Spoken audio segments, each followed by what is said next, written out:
Good evening guys. आज हम लोग पढ़ रहे हैं कक्षा 10 की गणित। कक्षा 10 की गणित में क्या, द्विघात समीकरण का प्रश्नावली 4.4। इसके पहले हम लोगों ने 4.1, 4.2 और 4.3 एक्सरसाइज को हल कर लिया। यदि आप किसी और प्रकाशन से पढ़ते हैं तो उसमें हो सकता है कि किसी और प्रश्नावली में कोई और सवाल हो, तो हमने लगभग में सारे सवाल हल कर लिए हैं। ये किस बेस पे, कौन से बुक से कर रहे हैं, तो एनसीईआरटी बेस पे हम लोग कर रहे हैं। एनसीईआरटी में जितने भी न्यूमेरिकल है सारे सवाल हम लोग इसमें हल कर रहे हैं। यदि आपको कोई भी डाउट हो, इससे रिलेटेड कोई सवाल ना आता हो, हमने चैप्टर नंबर 8 को भी हल किया है, चैप्टर नंबर 3 को भी हल किया है। अब चैप्टर नंबर 4 का ये लास्ट प्रश्नावली है, प्रश्नावली 4.4। लेकिन आज हम लोग जो पढ़ेंगे, जो प्रश्नावली 4.4 में जो बेसिक यूज होगा, उन बेसिक फॉर्मूलों को आज पढ़ेंगे। आज इसमें यूज होने वाले सूत्र के बारे में पढ़ेंगे। और इसके पहले वाले वीडियो आपको चाहिए तो इसके लिए हमने एक प्लेलिस्ट बना रखा है द्विघात समीकरण के लिए। आप प्लेलिस्ट में जाकर के पूरे वीडियो को, पूरे चैप्टर को पढ़ सकते हैं। और यदि आपको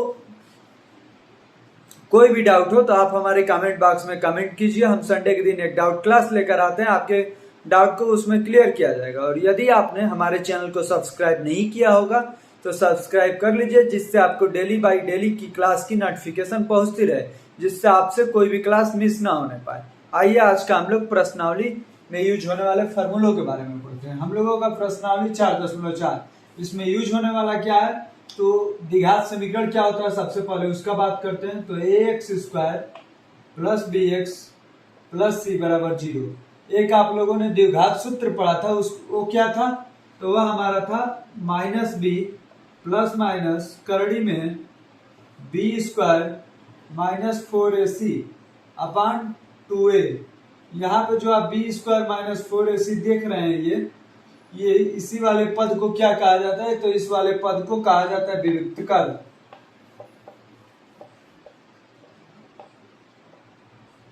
इस वाले पद को क्या कहा जाता है, विविक्तकर। विविक्तकर को दिखाया किससे जाता है, तो कैपिटल डी से। तो मतलब कैपिटल डी का फॉर्मूला क्या हो गया, b² माइनस 4ac। ये किसका फॉर्मूला हो गया, विविक्तकर का। विविक्तकर का मान क्या होता है, विविक्तकर मतलब b² माइनस 4ac का मान। किसी समीकरण में से हम b² माइनस 4ac का मान निकालेंगे तो उस समीकरण का क्या कहलाएगा, विविक्तकर। अब विविक्तकर से जुड़े हुए दो तीन फार्मूले हैं, उन फार्मूलों को देखते हैं क्या है वो।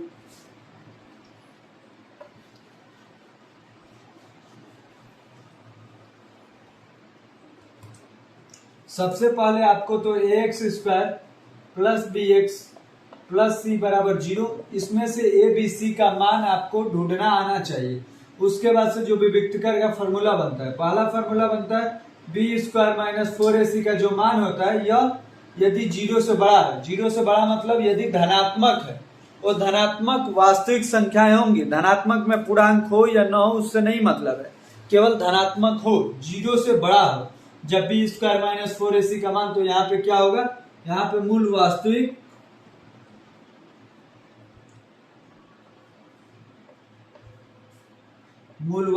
होंगे,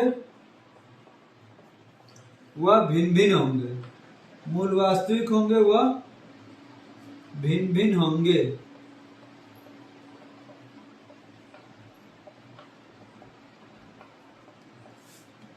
ये हो गई हमारी पहली कंडीशन। जो दूसरी कंडीशन बनती है, दूसरी कंडीशन बनती है कि b² माइनस 4ac का मान क्या होना चाहिए, 0 के बराबर होना चाहिए। जब b² माइनस 4ac का मान जब 0 के बराबर हो जाएगा, वहां पे क्या होगा, तो वहां भी मूल वास्तविक होंगे, परंतु वहां पे क्या हो जाएगा, तो वहां पे दोनों मूल बराबर हो जाएंगे। देखिए क्या होता है, मूल वास्तविक होंगे,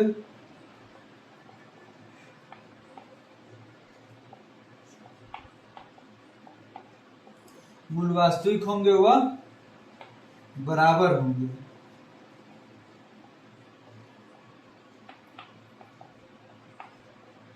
बराबर होंगे। जो तीसरी कंडीशन हमारी बनती है, तीसरी कंडीशन बनती है क्या, b² माइनस 4ac का मान जब 0 से छोटा हो जाए। 0 से छोटा मतलब ऋणात्मक मान आने लगे, तो वहां पे क्या होता है, यहाँ पर मूल वास्तविक नहीं होता है।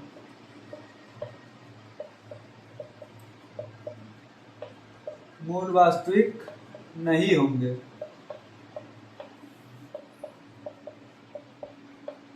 मूल वास्तविक नहीं होंगे। जब मूल वास्तविक ही नहीं होंगे तो इसका हल भी नहीं निकालना है। हल कब निकालना है? जब मूल वास्तविक होते हैं। जब मूल वास्तविक नहीं होता है तो वहां पे लिख देंगे कि इस समीकरण का अस्तित्व नहीं है क्योंकि इसके मूल वास्तविक नहीं है। ये हो गए हमारे 3 फॉर्मूले जिनसे कंफर्म होगा कि कौन से समीकरण का मूल वास्तविक होगा, कौन से समीकरण का मूल वास्तविक नहीं होगा। पहला है बी स्क्वायर माइनस 4ac का मान 0 से बड़ा हो। दूसरा बी स्क्वायर माइनस 4ac का मान 0 के बराबर हो। तीसरा क्या है? बी स्क्वायर माइनस 4ac का मान 0 से छोटा हो। आइए इस पे कौन कौन से फॉर्मूले बनते हैं उनको भी देख लेते हैं। जब ये बड़ा होगा तो इसमें मूल के लिए 2 फॉर्मूले बनते हैं। जैसे x इक्वल टू क्या बनेगा? तो माइनस बी प्लस माइनस करड़ी में बी स्क्वायर माइनस 4ac अपान में 2a। एक बार प्लस लेके हल कर लेंगे, एक बार माइनस लेके, 2 मूल इसमें आ जाएंगे। और जब बराबर होगा, ये पहले कंडीशन के लिए है, ये इसके लिए है मूल निकालने के लिए, और दूसरा वाला इसके लिए है। x बराबर माइनस बी बाई 2a और माइनस बी बाई 2a ये हो जाता है जब मूल बराबर होंगे। ये रहे हमारे फॉर्मूले। अब इसी फॉर्मूले के आधार पे हम लोग कुछ इसमें एग्जाम्पल हल कर लेते हैं जिससे इन फॉर्मूले पर हम लोग सवाल हल करना भी सीख लेंगे। आइए देखते हैं। ये रहा हम लोगों का एक सवाल, इसको हल करते हैं। इसमें क्या करना है? तो इसमें विविक्तकर का मान निकालना है। जब विविक्तकर का मान निकल जाएगा तो उसके बाद से मूलों की प्रकृति बतानी है। आइए सबसे पहले विविक्तकर निकालते हैं। विविक्तकर का फॉर्मूला क्या होता है? D equal to B square minus 4ac। ये मान कहां से आता है? तो इसको ax square plus B x plus C बराबर 0 से तुलना करने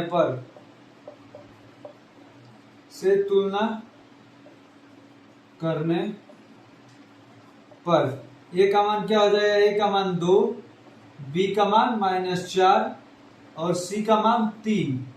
यहां से ये मान आ जाएगा। ए का मान 2, बी का मान -4, सी का मान 3। अब विविक्तकर का जो फॉर्मूला होता है D equal to B square minus 4ac, इसमें मान रख देंगे। तो यहाँ पे हो जाएगा -4 का स्क्वायर, -4 गुणे में 2 गुणे में 3 क्या होगा? -4 का स्क्वायर 16 और ये 4 दूनी 8, 8 3 24। तो डी का मान हमारा क्या आया? डी का मान आया -8। 16 में से 24 जाएगा -8।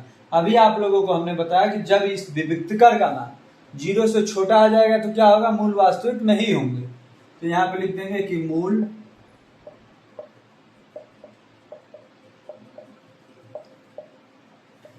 वास्तविक नहीं होंगे। ये रहा हमारा एक उदाहरण। अब इसमें एक और उदाहरण है, उसको भी हम लोग हल कर लेते हैं।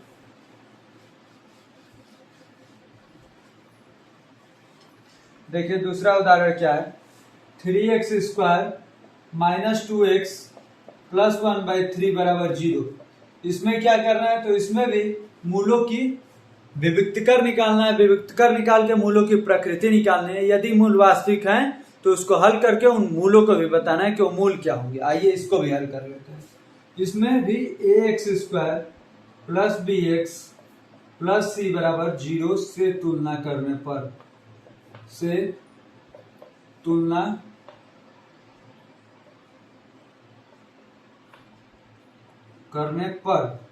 a का मान क्या हो जाएगा? a का मान 3, b का मान -2, c का मान 1/3। ये रहा हमारा। अब विविक्तकर कैसे निकलता है? तो d equal to B square minus 4ac। B square मतलब -2 का स्क्वायर -4 गुणे में a का मान 3, c का मान 1/3। 3 से 3 कट जाएगा। अब ये -2 का स्क्वायर 4, ये -4, तो कितना आएगा? डी का मान आ गया हमारा 0। इसका मतलब क्या होता है? जब डी का मान 0 आ जाएगा तो इसके मूल वास्तविक होंगे और बराबर भी होंगे।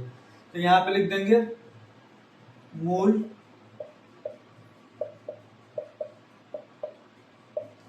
वास्तविक व बराबर होंगे। मूल वास्तविक व बराबर होंगे। अब इसको हम लोग हल करेंगे। इसमें क्या करेंगे? तो इसमें आप जब मूल वास्तविक हो गया, क्वेश्चन में दिया हुआ था कि जब मूल वास्तविक हो जाएगा तो मूलों को भी बताना है। तो जब मूल वास्तविक होता है मतलब d इक्वल टू 0 होता है, तब उस टाइम मूलों के लिए क्या फॉर्मूला होता है? तो मूलों के लिए फॉर्मूला हो जाता है -b/2a और दूसरा भी -b/2a। b का मान कितना है, तो b का मान हमने -2 रखा हुआ है, तो यहाँ पर रख देंगे -2 बटे में 2 गुणे में a का मान कितना है, तो a का मान हमारा 3 है, तो यहाँ पर रखेंगे 3। इधर भी --2 बटे में 2 गुणे में 3। अब ये माइनस माइनस प्लस 2 से 2 कट गया, तो 1/3 और दूसरा भी हो जाएगा 1/3। ये रहे हमारे दो मूल। ये रहा हम लोगों ने आज हल किया प्रश्नावली 4.4 में यूज होने वाले फॉर्मूले। अब हम लोग अगले दिन लेक्चर आएंगे, तो अगली क्लास में क्या करेंगे, तो अगली क्लास में प्रश्नावली 4.4 को हल करेंगे।